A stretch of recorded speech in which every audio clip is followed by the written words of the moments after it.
তবে কি ভারতের সঙ্গে সম্পর্ক উন্নত করতে চাইছে বাংলাদেশের অন্তর্বর্তীকালীন সরকার?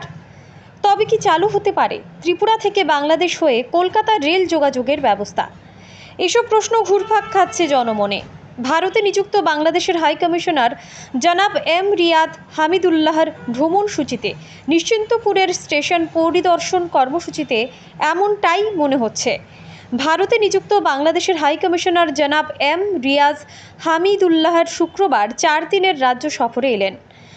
শুক্রবার সকাল 11:30 আগরতলার এলবার্ট এক্কা পার্কে শহীদদের স্মরণে পুষ্পস্তবক অর্পণ করেন তিনি।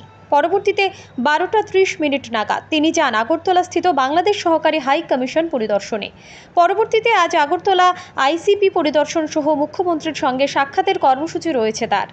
আগামীকাল আখাউড়া বর্ডার দিয়ে আশুগঞ্জ বন্দরের পাশাপাশি নিশ্চিন্তপুর রেল স্টেশন পরিদর্শনেরও কর্মসূচি রয়েছে।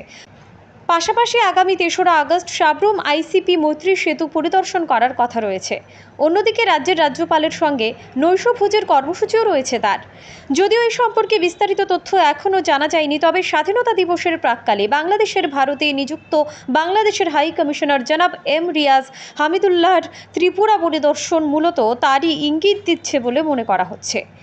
তবে ঘটনা যাই হোক না কেন, ভারতের ত্রিপুরা রাজ্যের মানুষ বাংলাদেশের সাথে সুসম্পর্ক গড়ে উঠুক এবং এতে দুদেশের মানুষের অর্থনৈতিক অবস্থার উন্নতি ঘটুক, তা বরাবরই চাইছে।